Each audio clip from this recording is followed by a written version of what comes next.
Okay, welcome back for this next session. Now it is time for us to move on to some other issues as it concerns so-called WordPress SEO plugin. And again, at WordPress Professor, we do not at all believe these things are effective. We've used them for 3 years, not to try to boost what we are, any of our content or our sales messaging, whether on-site or off-site, but just to be able to prepare for you, obviously, our new clients who are former SEO plugin, so-called SEO plugin users, just to show you the issues. Now, we've said a lot concerning WordPress, well, just SEO, and let me hurry to add this is that search engine optimization is search engine optimization. Now, when we talk about WordPress SEO, we're just really talking about SEO or search engine optimization,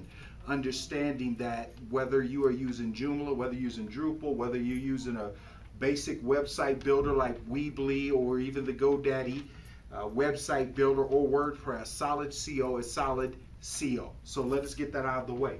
Now we want to transition, so keep your eyes on the monitors in front of you. And the first thing is that particular person bolded their keyword in an effort to create H1, H2, H3, and H4 tags. Search engines no longer recognize bolded keywords like that. Now, let me say this, from a WordPress perspective, there is a function in there that allows you to go H1, H2, H3, but that doesn't necessarily mean it's bolded. What it means is it's just a clear identifier, and this is the beautiful thing. Unlike WordPress SEOology, when you establish what we told you was our trifecta of on-site success, and we'll, in starting with your URL, which we're hoping is keyworded, moving down to your opening sentence, you want the same keyword in your opening sentence, no later than your second sentence, hopefully. That's in your meta tag title.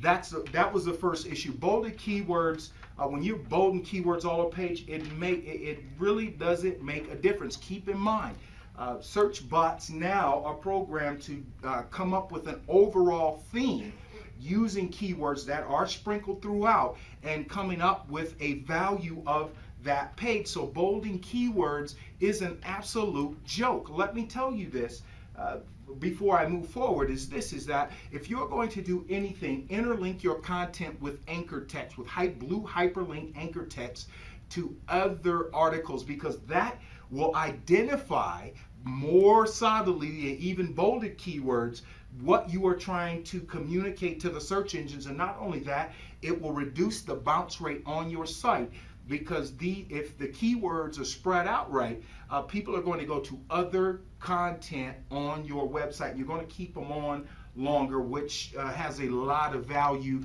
most of which we won't go into there. If it were me, and if you produce content, what you want to do is interlink it even in your opening sentence. Now, this is the good news with that H1 tag, H2, H3 tag. Search engines, if you keyword it right, you don't even really have to use that H1, H2 feature on WordPress. If your keyword in your opening sentence matches that in your title tag, and the rest of the article is themed towards those two things, bots are going to grab that. We showed you examples in previous sessions, and that's on video too, that we never bolded keywords. We just made sure our trifecta of success was present. The search bots understood what we were trying to communicate. So you go down the checklist on WordPress SEOology, but what good does it do? It does no good. And that particular client, once we shot that video tutorial and we turned that into a video tutorial series called WordPress Website Tweaks, which is available as a part of our more than 200 video download package on our website. We went through those things and actually cleaned them up, and that post ran all the way to a #3 ranking in a very competitive market. Why didn't WordPress SEO Presser get it there? This is why. The article had what was considered a high score, but yet it only achieved those low 11, 12, 13, whatever that was, page rankings. How can you get an 85 to 100% score with the SEO plugin and still not achieve at least a page 2 ranking? Well, there's a lot of things. Other sites may have more backlink, they may be more aged.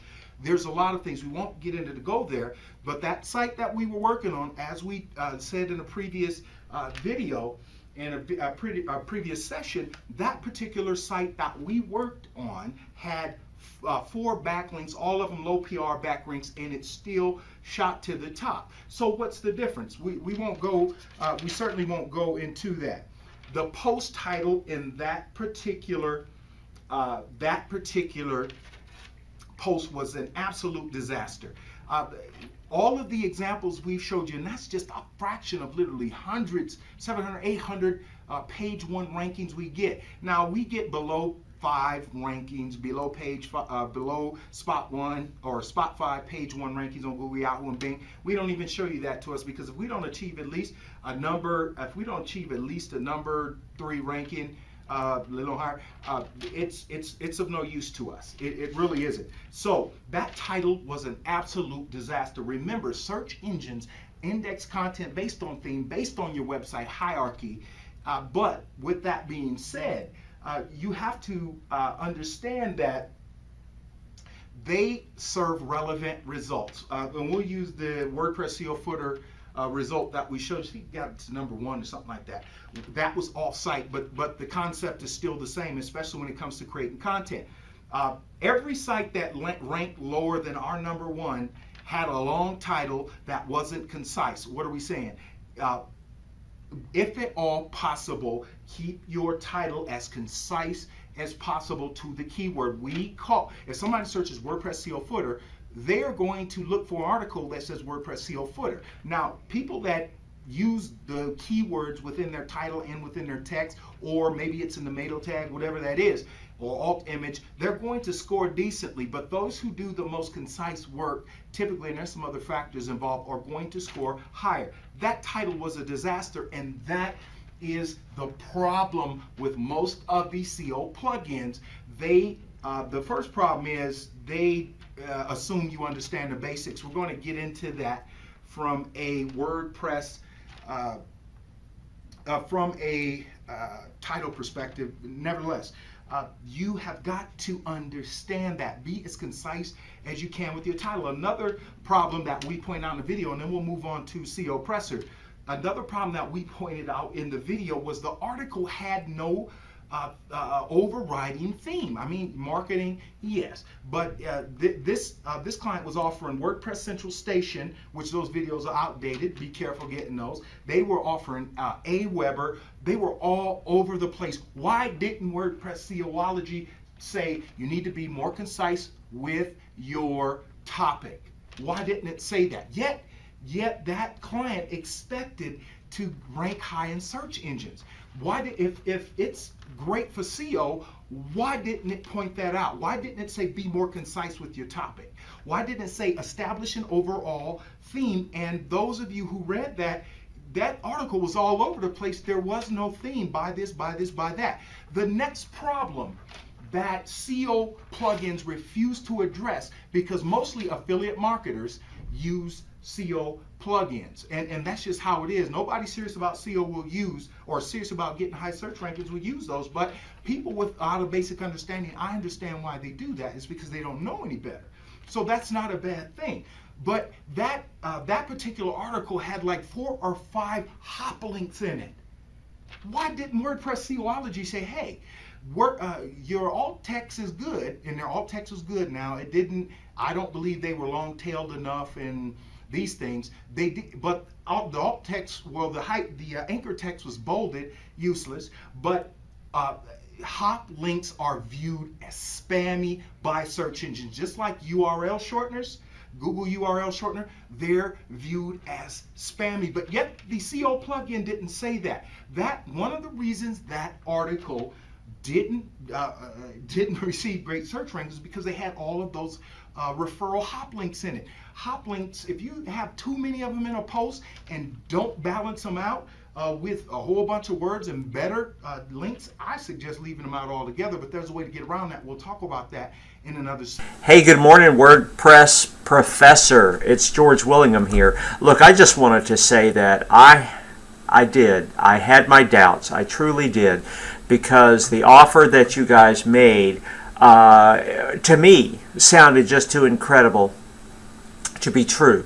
Now, you were saying there was over 200 WordPress training videos for like, I don't know, $97 or something cheap, and it included the private label rights articles, and most interestingly, 8 hours of SEO training for WordPress. Well, frankly, I was wrong, and I apologize. You guys made the offer and fulfilled every bit of it. It's wonderful. A great buy, and I am enjoying every minute of it so far, and I'm sure I'll be able to use these in my progress as well. So thank you so much, and I'll talk to you guys later. Bye.